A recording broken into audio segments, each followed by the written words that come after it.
Bonjour à tous. Désolée, je vais prendre le micro parce qu'en fait, il va falloir que je bouge un peu, sinon je ne vois pas mon PowerPoint. Juste deux mots sur l'IDPC. Si on pouvait mettre la slide suivante. Voilà, donc l'IDPC, mon organisation, c'est un réseau international d'ONG. Pour le moment, on a 125 ONG à travers le monde. Et donc, ce qu'on essaie de faire, c'est de rassembler toutes ces organisations de la société civile pour amener un débat au niveau politique sur les drogues, au niveau national et international. Donc ce qu'on essaie de faire, c'est de promouvoir la participation, la voix de la société civile dans les débats politiques et de promouvoir des politiques des drogues qui soient basées sur la santé, sur les droits humains, sur le développement, sur l'inclusion sociale, etc. Donc un vrai travail de lobbyisme en fait. Slide suivante. Donc aujourd'hui, ces 3 derniers jours, on a eu la chance d'avoir des interventions très intéressantes sur la France, sur la réduction des risques, sur les besoins de réformes politiques. On a aussi entendu hier soir, pour ceux qui étaient là pour la dernière session, quelques expériences au niveau international, notamment la Suisse, qui, n'étant pas parfaite, a fait pas mal de choses en plus que la France. Et de l'Uruguay qui maintenant a légalisé le marché de cannabis. Et donc ça nous montre une nouvelle approche sur nos politiques actuelles qui sont très répressives. Et donc moi aujourd'hui, ce que j'aimerais faire, c'est m'éloigner un peu du contexte national pour me tourner vers l'international. Vous avez beaucoup entendu parler de cette UNGAS, qui a l'air d'être un concept très éloigné de nos politiques de terrain. Mais qui peut avoir un impact très très important sur nos politiques nationales et donc sur les pratiques de réduction des risques au niveau local.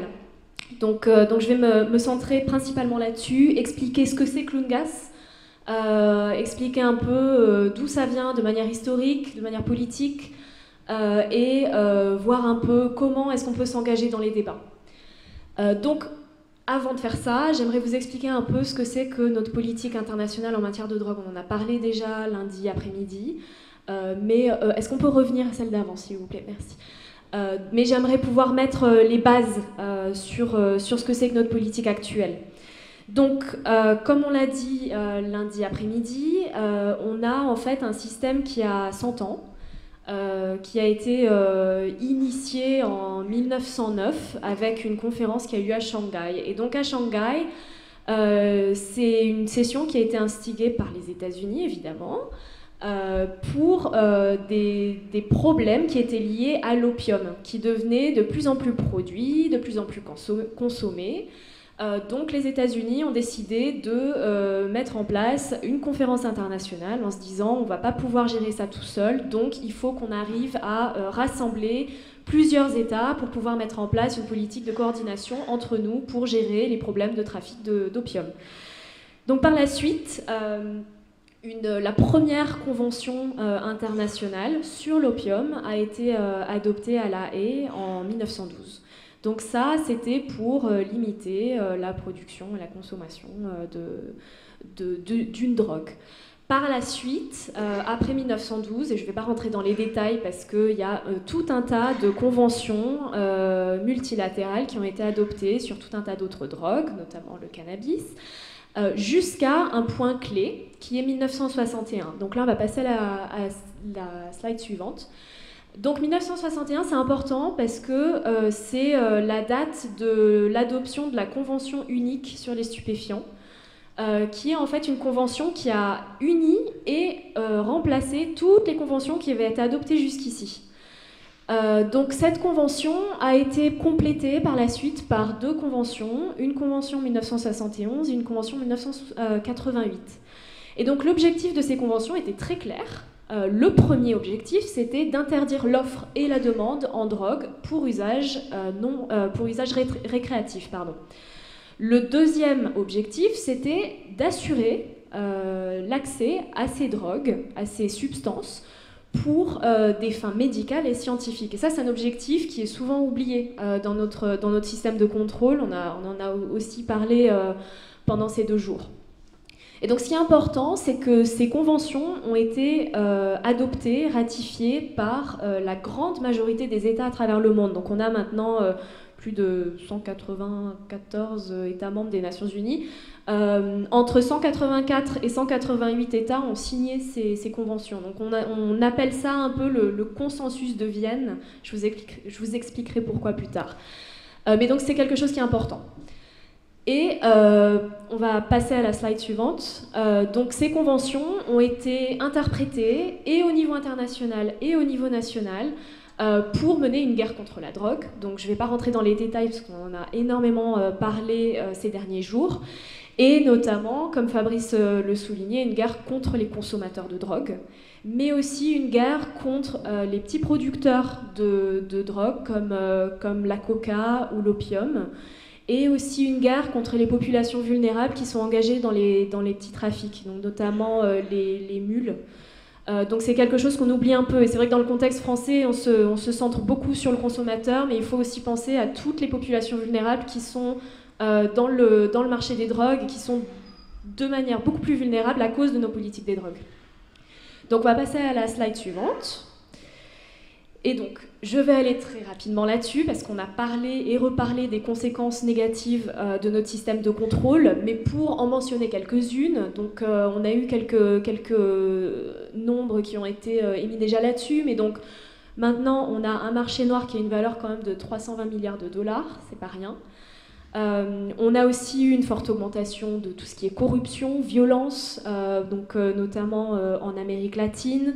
Maintenant en Afrique de l'Ouest, la corruption, la violence liée au marché vraiment augmente dans ces régions-là. L'incarcération massive, donc on peut nommer pas mal de pays, les États-Unis étant le pays clé parce qu'il y a quand même la moitié de la population carcérale dans les prisons fédérales qui sont incarcérées pour des délits de drogue. Il y avait une donnée qui était assez intéressante et qui disait qu'il y avait plus de personnes incarcérées aux États-Unis actuellement pour des délits de drogue, de noirs, que de personnes qui avaient été incarcérées pendant l'apartheid en Afrique du Sud. Donc c'est une donnée qui m'avait assez troublée. Donc voilà, donc ça c'est le problème de l'incarcération massive qui vise majoritairement les populations noires, arabes. Ensuite, le problème des ressources, donc on en a parlé aussi, le problème des ressources qui sont principalement utilisées pour des opérations de maintien de l'ordre, alors que ces ressources pourraient être utilisées de manière beaucoup plus efficace en mettant en place des interventions de santé, d'éducation, de développement. Quelque chose qu'on n'a pas trop mentionné, c'est l'effet ballon. Donc l'effet ballon, ça veut dire que quand on met en place une politique de réduction de l'offre, par exemple, donc on essaie d'éradiquer la production d'opium en Thaïlande. Ben, ce qui se passe en pratique, c'est que pour répondre à la demande, la production va augmenter dans une autre partie du monde, tout simplement. Donc c'est ce qu'on appelle l'effet ballon. Et pour la consommation, c'est un peu pareil. Donc si on arrive à éradiquer la consommation d'une drogue dans un pays donné, ce qui se passe, généralement, c'est que les consommateurs vont bouger et commencer à utiliser une autre drogue, qui peut être plus nocive pour la santé, on ne sait pas. Mais donc c'est un effet qu'on a observé à travers le monde. Pour ce qui est donc des violations des droits humains, on sait un peu tout ce que c'est, donc je vais passer vraiment très brièvement là-dessus. Et les problèmes de santé, évidemment, donc les problèmes qu'on voit en France, on les voit dans la majorité des pays à travers le monde, des fois de façon beaucoup plus accentuée. Donc par exemple en Russie, il y avait un article très intéressant il y a quelques mois qui disait qu'il y a quand même 200 nouvelles infections du sida tous les jours à cause du partage de matériel d'injection qui n'est pas stérile. Donc on a des situations catastrophiques dans certaines régions du monde. Prochaine diapo. Et donc voilà, donc ça c'est quelque chose qui a été dit hier soir pendant la projection du film. Donc 1000 milliards de dollars qui ont été dépensés à travers le monde pour notre politique de guerre contre la drogue. Prochaine slide. Donc tout ça, c'est une mise en contexte pour vous dire que c'est important de ramener tout ce débat sur la guerre à la drogue et des politiques alternatives à l'UNGAS. Donc avant de vous expliquer exactement ce que c'est que cette UNGAS, je voudrais resituer en fait les agences de contrôle des drogues au niveau international pour que vous sachiez où on se situe en fait et qu'est-ce que c'est que cette UNGAS. On va passer à l'étape suivante. Voilà, donc l'Assemblée générale, je pense que vous en avez tous un peu entendu parler au niveau des Nations Unies, donc elle est basée à New York. Et c'est l'agence de prise de décision à l'ONU. Et ce qui est intéressant avec l'Assemblée générale, c'est que un État, un vote. Donc une institution démocratique, qui n'est pas le cas pour beaucoup d'autres, comme le Conseil de sécurité par exemple. Donc c'est une agence qui n'est pas forcément engagée dans le contrôle des drogues, mais vous allez voir qui est importante dans le contexte de l'UNGAS. Donc slide suivante. À côté de l'Assemblée générale, vous avez le Conseil économique et social, ou ECOSOC.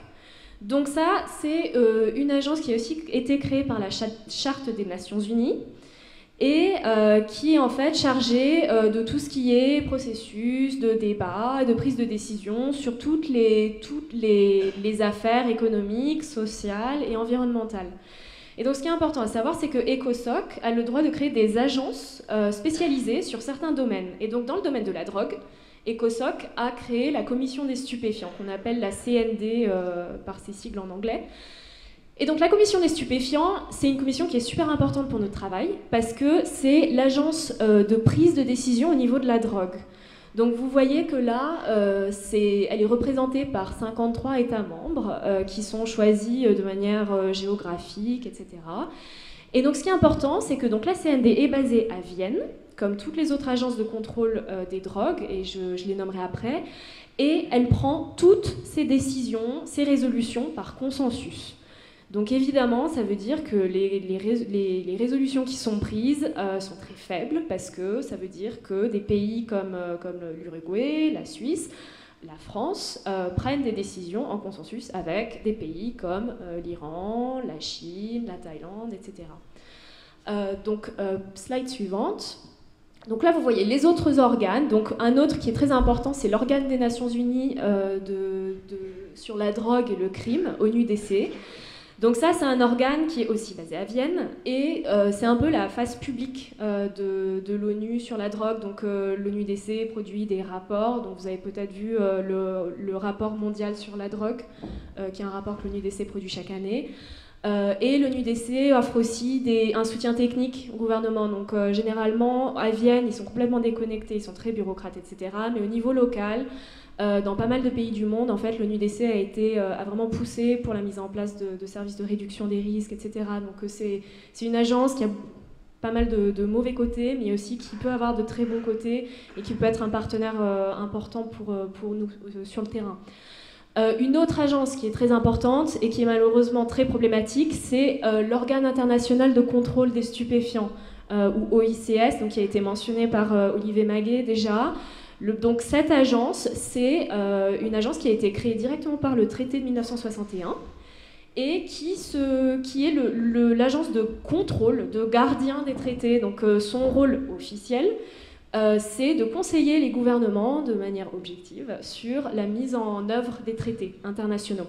Ce qui se passe en pratique, c'est que l'OICS a été extrêmement critique de tout pays qui essayait de mettre en place une approche qui n'était pas répressive. Donc l'OICS est allé contre la dépénalisation, contre les salles de consommation, évidemment contre l'Uruguay, qu'ils ont traité de pirates quand ils ont mis en place leur politique de régulation du cannabis. Donc c'est pas très utile en tant qu'engagement constructif avec les gouvernements. Donc voilà, une agence qui est très problématique. Et elle est d'autant plus problématique parce que l'OICS a aussi un rôle d'assurer l'accès aux médicaments essentiels, donc à l'accès des substances contrôlées pour des fins médicales et scientifiques. Et ce qui se passe, pareil, en pratique, c'est que l'OICS a complètement échoué dans ce rôle, parce qu'on voit à travers le monde qu'il y a à peu près 80% de la population qui a besoin d'accéder à ces substances contrôlées, qui n'a pas accès à ces substances. Donc on voit que l'OICS a été un échec phénoménal au niveau international. Et je voudrais juste mentionner l'OMS, qui n'est pas spécialisée dans le domaine de la drogue, mais qui a un rôle important, parce que l'Organisation mondiale de la santé, au niveau des traités, a le rôle d'étudier les substances qui sont contrôlées pour être sûr qu'elles sont contrôlées de manière adéquate.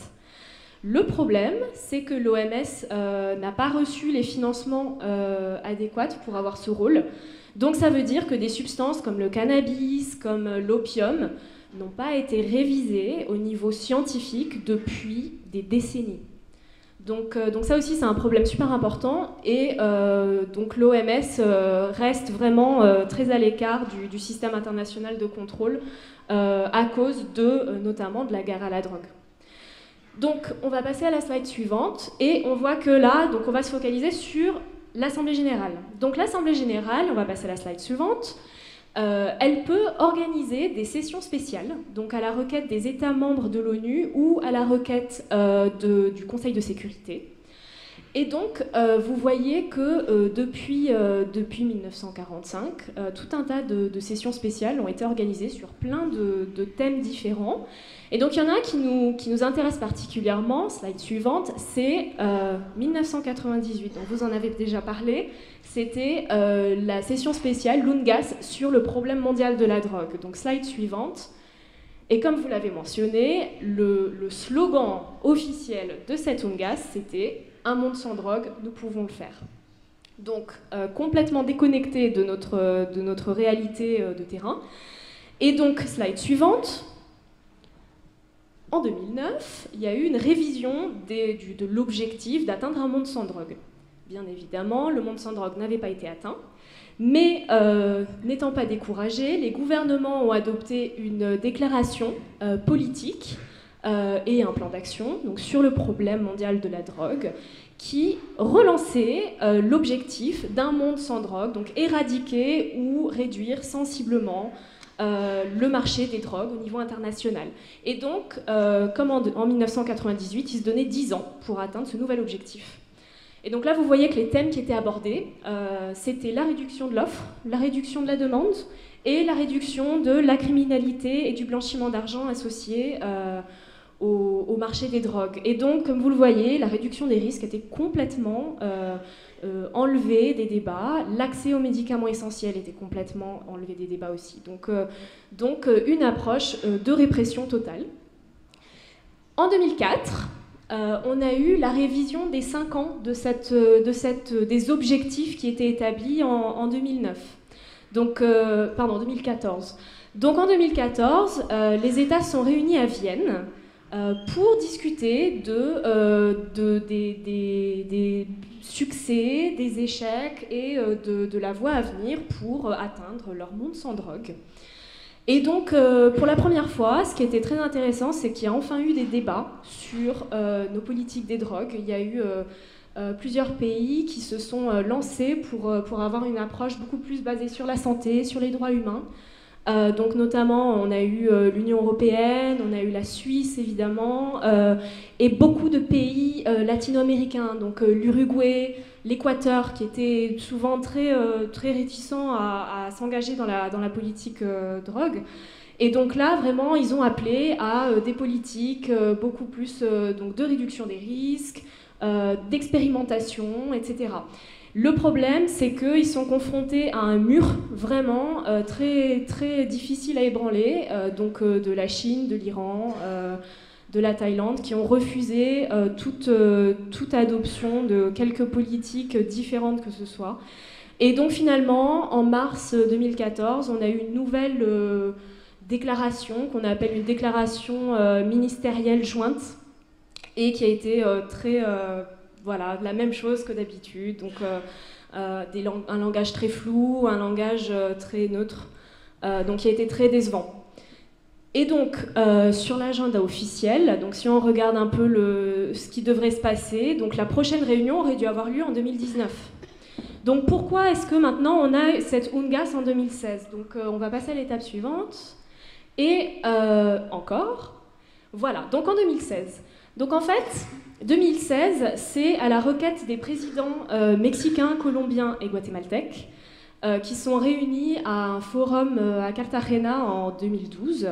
Et en fait, à cause de l'urgence de la situation en Amérique latine, et bon, à travers le monde, mais c'est vrai que l'Amérique latine avait vraiment été dévastée par la violence et l'insécurité liée au marché des drogues, ils ont fait une requête officielle au secrétaire général des Nations Unies pour appeler à ce que l'UNGAS soit tenu beaucoup plus tôt.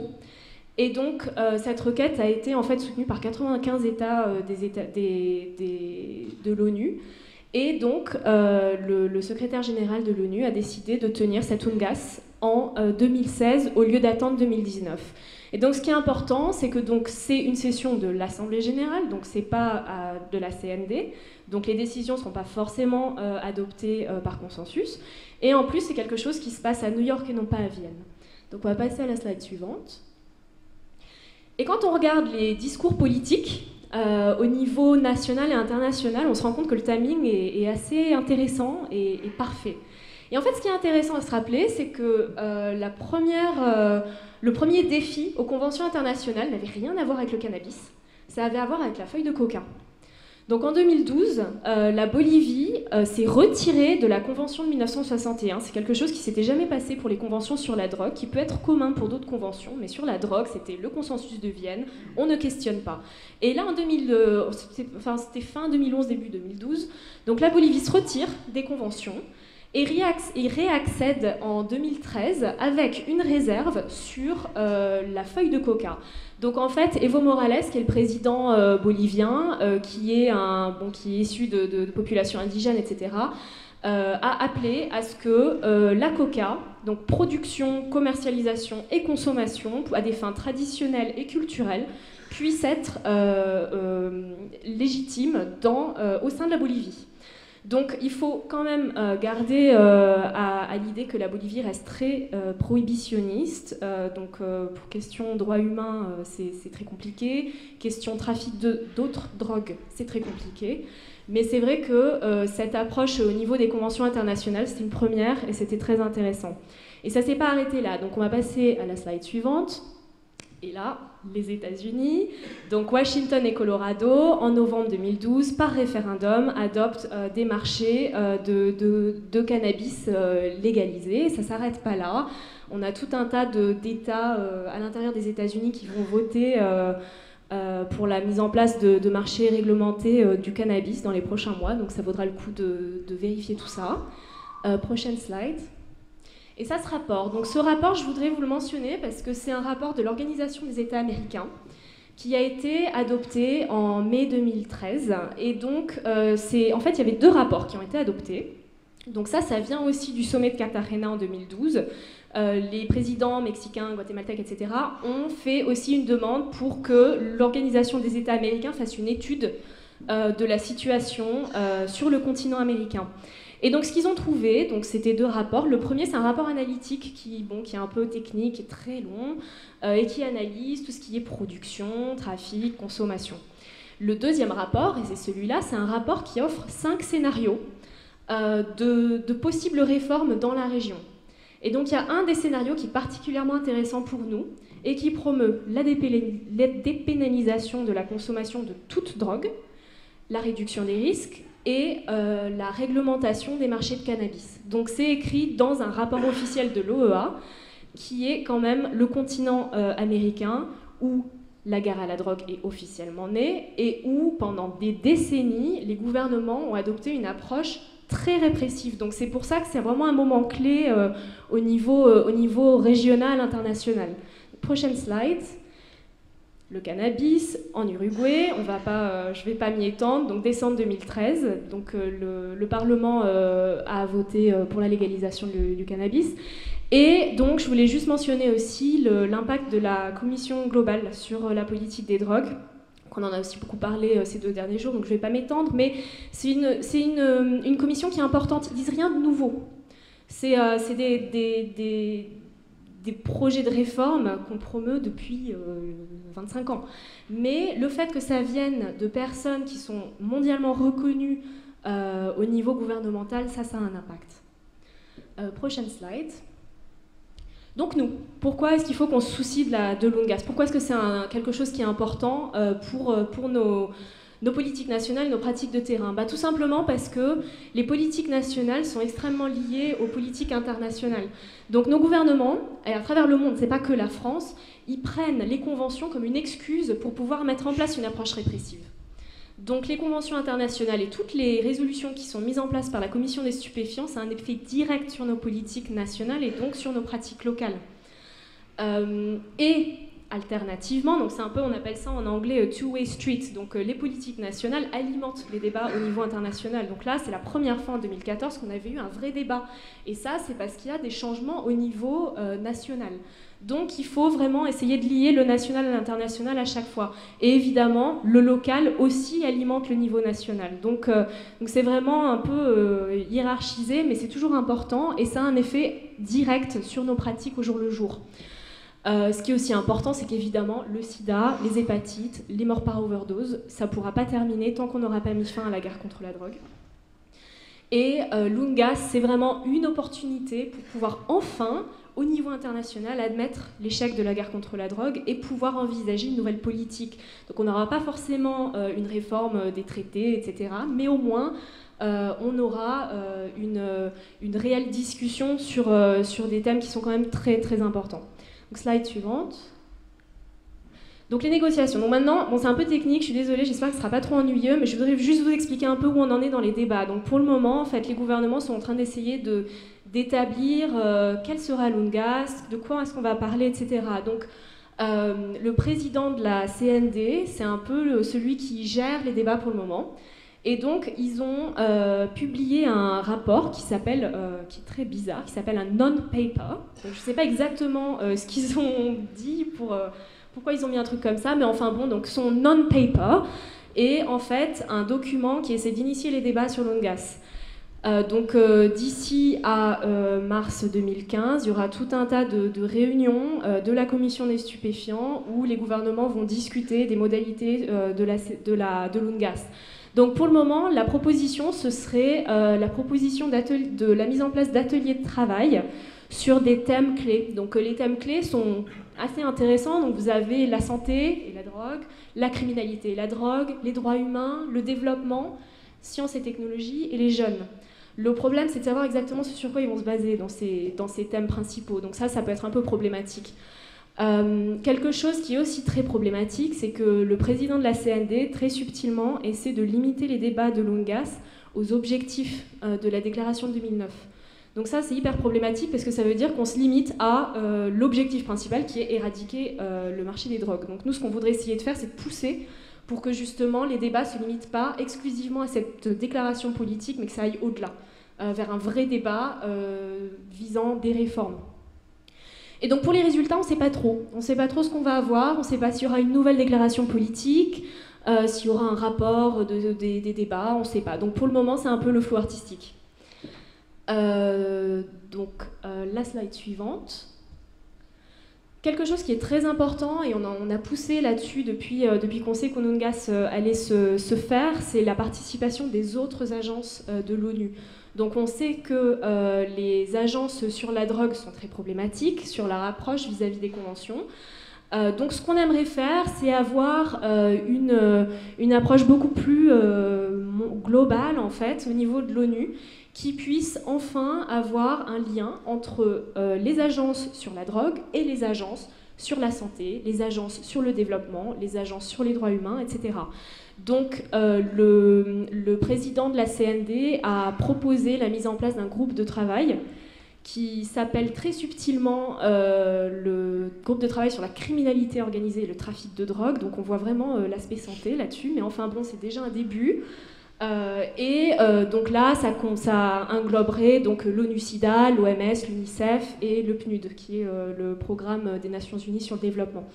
Donc on attend un peu. Le problème, c'est qu'on voudrait qu'il y ait vraiment une intégration de ces organisations dans les débats, que ce ne soit pas forcément juste une organisation qui vient, qui présente son rapport et puis qui s'en va et qui ne participe pas réellement à un débat poussé sur la drogue. Donc ça, c'est en suspens, on y travaille, mais c'est vrai qu'on ne sait pas trop où on en est. Slide suivante. Bon, encore suivante. Voilà, donc ça, très important pour nous et pour ce groupe en particulier, c'est la participation des ONG. dans le processus.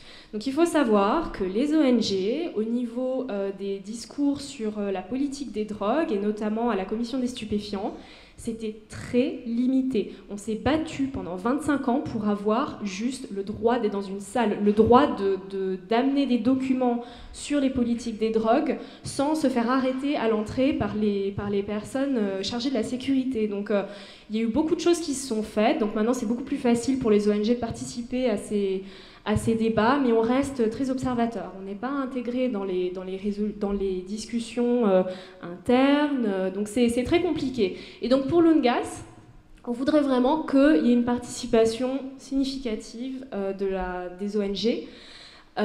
Et donc, traditionnellement, au niveau de Vienne, c'est un mécanisme qui s'appelle le Comité des ONG de Vienne sur la drogue, ou en anglais VNGOC, qui a été le mécanisme principal de coordination du travail des ONG avec les agences de l'ONU.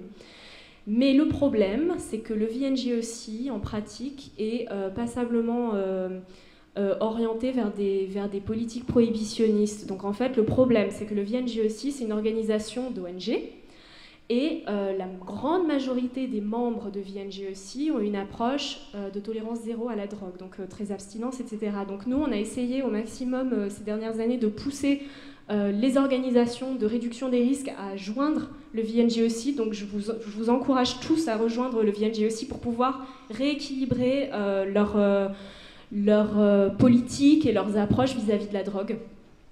Et pour aussi parer à ce problème, on a travaillé ces derniers mois à réveiller un autre comité, qui est le comité des ONG de New York sur la drogue, donc un comité en fait qui est actif que pendant les UNGAS. Et donc, vu qu'on aura cette UNGAS en 2016, on s'est dit on va réveiller ce comité, et ce qui est bien, c'est que ce comité est principalement organisé autour de la réduction des risques, d'un groupe qui est beaucoup plus friendly avec toute notre approche réduction des risques, réforme des politiques, etc. Donc le New York NGOC il vient d'être réactivé, et donc on va faire un appel à candidature. Donc je vous appelle aussi à rejoindre le New York NGOC. Et donc au niveau de l'UNGAS, ce qu'on voudrait mettre en place, et ce qui a été plus ou moins accepté, ce serait un groupe de travail de la société civile qui englobe et le VNGOC et le New York NGOC pour avoir une approche globale, intégrale, etc. Et donc ce qui est important aujourd'hui, c'est d'avoir une position commune, qu'on n'ait pas tous des messages complètement différents les uns des autres sur l'UNGAS. Slide suivante. Donc au niveau de l'IDPC, nous, ce qu'on a mis en place, c'est un document qui est à la sortie, qui s'appelle nos demandes pour l'UNGAS. Donc en fait, c'est quelque chose qu'on a mis en place en collaboration avec nos membres, et c'est vraiment pour synthétiser en fait nos 5 requêtes clés vis-à-vis de l'UNGAS, de la Réunion. Donc le premier, bon, évidemment, donc j'en ai déjà parlé, c'est assurer un débat ouvert, objectif, inclusif, qui nous permettent, nous, ONG, d'apporter nos expériences de terrain, d'apporter un peu de réalité à ce monde un peu ésotérique des Nations Unies. Le deuxième, c'est de redéfinir les objectifs des politiques au niveau international. De mettre en place un système où l'accès à la santé est primordial, la protection des droits humains est primordiale, l'accès aux médicaments essentiels est absolument clé. Donc ça, vous pourrez les lire un peu plus en longueur, c'est aussi sur le site internet d'IDPC. Notre troisième demande, c'est soutenir et parler ouvertement des politiques qui dévient des conventions internationales. Donc notamment le cannabis, mais aussi par exemple les salles de consommation à moindre risque, qui font toujours débat au niveau national, international, et aussi les marchés de coca par exemple. Voilà, donc essayer vraiment d'avoir un débat enfin sur des politiques qui nous touchent. Quatrième demande, et ça je pense que vous serez tous avec moi, enfin avoir la dépénalisation du consommateur au niveau international, que ce soit reconnu de manière claire et précise pendant l'UNGAS, qu'on en finisse avec la guerre contre les consommateurs de drogue. Et quelque chose que je n'ai pas inclus ici, mais qui est un peu lié avec la dépénalisation, c'est tous les problèmes de proportionnalité des peines. Donc c'est sûr qu'on parle beaucoup du consommateur, mais on parle aussi du petit dealer des rues, qui se retrouve en prison pendant 25 ans pour quelque chose qui n'est pas grave, qui n'est pas violent, Et donc dans certains pays, ça a des conséquences dévastatrices. Donc par exemple, en Amérique latine, la majorité des femmes qui sont incarcérées pour délits de drogue sont incarcérées pour des délits de microtrafic. Donc ça veut dire que par exemple au Mexique, il y a 70% des femmes incarcérées qui sont incarcérées pour microtrafic. Et elles le sont incarcérées pendant 25 ans, 30 ans, etc. Donc ça, c'est une demande qu'on a inclus aussi dans nos demandes de LUNGAS. Et enfin, adopter une approche de réduction des risques. Donc ça, c'est quelque chose aussi, enfin, on veut que ce soit clair et précis dans les politiques internationales. On a une expérience de 40 ans sur la réduction des risques. Il est grand temps que ça se soit reconnu au niveau international. Et donc ce qu'on voudrait faire, en fait, c'est appeler aussi à un financement adéquat des interventions de réduction des risques. Et en fait, quand on regarde, si on utilise 10% des dépenses qui sont faites au niveau du maintien de l'ordre, on pourrait facilement, aisément, financer toutes nos interventions de réduction des risques. Donc, ce qu'on demande à LUNGAS, c'est que 10% des dépenses de maintien de l'ordre sur la drogue soient redispatchées aux dépenses de santé et de réduction des risques. Slide suivante. Donc, pour terminer, je voudrais juste mentionner donc, quelque chose que j'ai déjà mentionné, mais donc comment est-ce que les ONG peuvent participer à LUNGAS? Donc, vous. Donc le premier, c'est suivez les débats, essayez de voir où on en est, et ça c'est le point de départ. Donc nous on essaie de mettre à disposition un maximum d'informations sur ce qui se passe. Donc sur notre site internet, on a une page dédiée à LUNGAS, et on a aussi un site qui s'appelle la cndblog.org.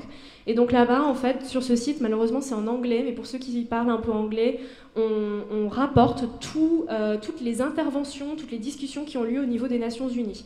Donc de maintenant jusqu'à LUNGAS, ce site sera mis à disposition des personnes pour voir un peu ce qui se passe de manière précise, ce que dit la France dans les débats, etc. Donc c'est assez important.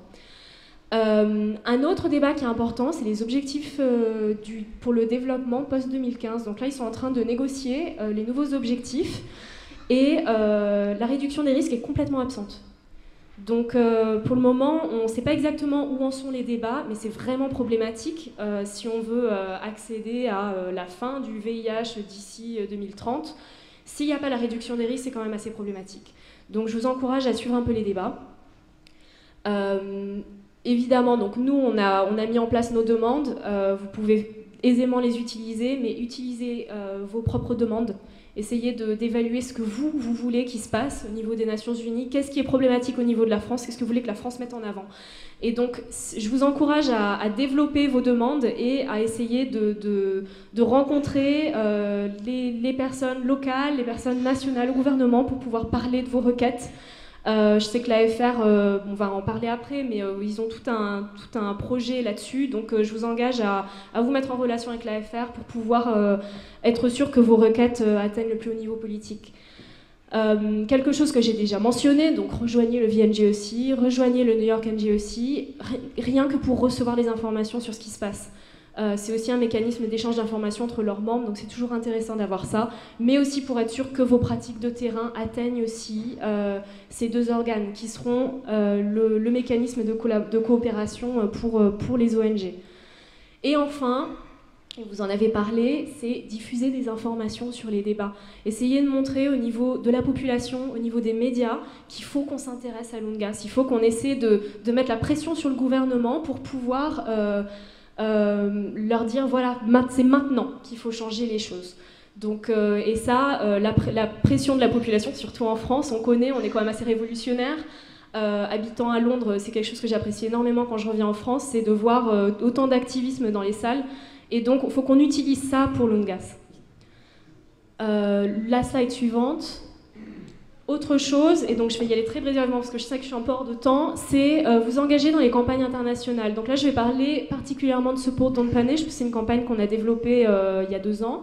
Slide suivante. Donc Support Don't Punish, en fait, c'était une campagne qu'on a mis en place pour appeler à la dépénalisation de la consommation de drogue et la mise en place de services de réduction des risques à travers le monde. Et donc, c'est parti d'une idée, d'un slogan, qui est devenu vraiment viral à travers le monde. Donc on a un projet de photos interactif où les gens prennent des photos avec le logo et nous l'envoient et ça montre qu'ils soutiennent la campagne. Et à travers le monde, on a maintenant 4500 personnes qui nous ont envoyé leurs photos. Donc je vous encourage, pour ceux qui ne l'ont pas encore fait, de nous envoyer votre photo. C'est une preuve de force à travers le monde que les gens s'unissent sous une campagne. Et donc, slide suivante, on a aussi organisé une journée d'action mondiale le 26 juin. Donc le 26 juin, pour ceux qui ne savent pas, c'est la journée internationale contre le trafic et l'abus de drogue. Et donc, cette journée a été utilisée à travers le monde pour utiliser la peine de mort contre les trafiquants, pour des actes de torture, etc. Et donc nous, on a essayé de se réapproprier cette journée pour dire on en finit avec la guerre contre la drogue, on soutient, on ne punit plus. Et on soutient, c'est pas juste traitement, c'est réduction des risques, c'est intégration sociale, c'est prendre les gens pour ce qu'ils sont et les intégrer, et c'est des êtres humains, et on est tous des êtres humains, des membres de la société, donc c'est ça, ce peloton de Panesh. Et donc là, vous voyez toutes les photos, donc ça, c'est les événements divers qui ont eu lieu en France. Vous avez été super actifs, donc je vous encourage en 2015 à vous joindre. Le 26 juin, on fera une autre journée d'action. Cette année, on a eu 100 villes à travers le monde qui ont participé, donc j'espère qu'on atteindra 200, l'année prochaine, on verra. Donc voilà, donc je vous encourage à participer, à m'envoyer un message si vous êtes intéressé. Et donc slide suivante, et c'est la fin. Merci beaucoup.